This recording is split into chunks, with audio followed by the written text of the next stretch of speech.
Good morning, y'all. I'm Finngravesart, and today I'm showing you how to do a treehouse mural. It's pretty simple.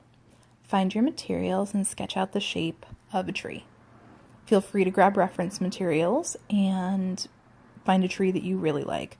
For me, I tend to go off of whatever tree shapes speak to me, but I've been drawing trees for a really long time. So find a few trees and sketch out their shapes. I recommend you use a large graphite pencil, and I'm drawing on top of butcher paper here. And so once you get the basic outline of the tree, you can start to define the shapes, which is what I'm doing on the inside. I really like bulbous, tumor-like bark. That's definitely something that's in the realm of things that I enjoy, so feel free to pick out what you like. Now, I also on the sides used a kind of Scotch exterior tape to hold the butcher paper onto the wall. And see right here, I'm drawing on top of a rock, so I add tree roots. I really like 4 tree roots because each of the 4 tree roots represents to me the different directions of where we're going and the 4 different elements, you know. I really like the concepts of being grounded in earth, air, fire, and water. Now for you, you can do as many roots as you want. You can put the roots underground. I just like these like squat octopus trees. Okay, so after you've got the basic things in, add the small branches like I did. Just draw little lines. This doesn't have to be perfect because you're doing it on a large piece of butcher paper. Then remember to ground the tree in reality. How do you want your background to look? Like, what do you want around your tree? This is where I based mine. It's good to think of doing it in thirds. So if you look at your piece of paper, you break it up into thirds because our eyes like that. It's also really good to like actually move your tree to the side. I tend to put things in the middle of things. I focus really, really hard as a person. And so when I'm working on a piece, it's like literally the center of my world. And so that's why my things tend to be in the middle of a piece. But you have stronger, more vivid emotional connection to art pieces that are actually separate or in one of the other sides. So say you divide this piece into thirds and you like move it.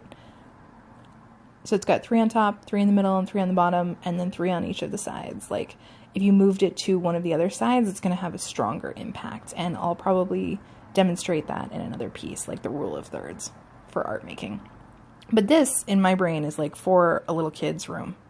So right now I'm drawing a pod treehouse shape, and again I'm just using a basic Sharpie, a Sharpie that's actually not as strong or as new because I'm drawing on a wall, and if you use a really new Sharpie it will bleed through. So when you're working with your piece, remember to step back regularly and look at the shapes. See here, I found another house shape inside just the nooks and crevices of the tree that I'm making.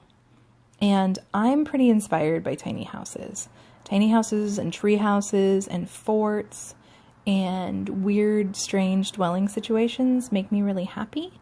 As an artist, I've had to live in a lot of different strange places. And I think that by creating art out of those places, it gave me a sense of control and a sense of balance in a way that other people wouldn't. So yeah, just draw some doors, some windows, keep it really simple.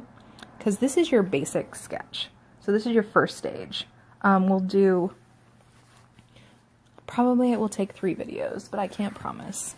And since have only done the first video, I can't say specifically what it will take. But this is the first one. So draw shapes, create a roof, draw windows and a door, real simple. You know, like half a circle, rectangles. You know, and look and see what's in your shapes. For me, this next one, felt very Dr. Seuss-y. And Dr. Seuss is another one of those artists that really inspired me as a kid. And I am pretty happy when I'm drawing Dr. Seuss style things because he does such a simple, strange style. And I don't actually know as much about Dr. Seuss as a person as I should as an artist for having been so inspired with his work. But yeah, here I'm drawing some railings. These are all, again, just you see rectangles and squares, rectangles and squares. We're not even adding shadows or anything, just basic perspective.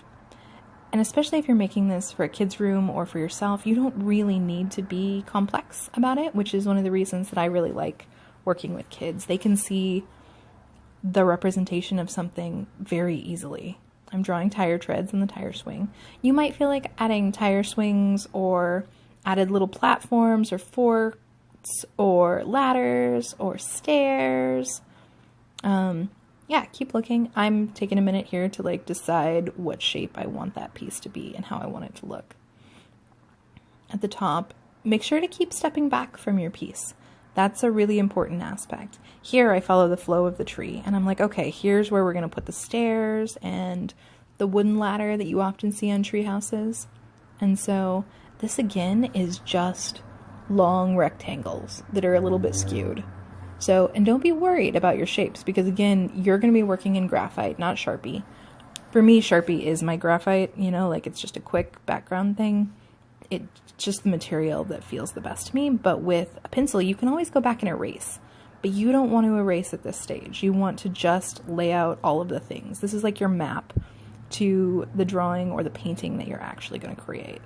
And so this is the place where you get to just be free and expressive and be like, what shape would look good here, you know? And so I'm sitting back and like looking at it because I'm not sure what to put in the upper right-hand corner. And then I decide and jump into action. And because I wasn't sure, it took me a second to move out of the way for the camera. Yeah, and I kind of go with like a Coke bottle or a pop bottle feeling right there, because this is like, I think of all of these tree drawings as little like fairy invocations. I'm often building fairy houses with kiddos, and I'm often creating like alternate realities in my art. That's one of the reasons I do create art, is to be able to create these interesting alternate realities, because I kind of think that the reality that we live in is kind of screwed up and it's an exhausting place to live. So when I'm drawing, it's like this place of solace where I can just like literally throw up a platform and be like, oh look, that's gonna hold, and like fill that with windows, right? That little triangle house is filled with windows. And I'm like, okay, that would be perfect. But in reality, it would be probably pretty cold to heat and too small. You're not gonna find a tree that's like big enough for humans to like live in and have 5 different houses in it. But maybe I'm wrong. You know, there's always like that option. Cool. And then once you've got your sketch, take a step back and just like check it out. All right. Thanks for watching. Feel free to subscribe to my channel.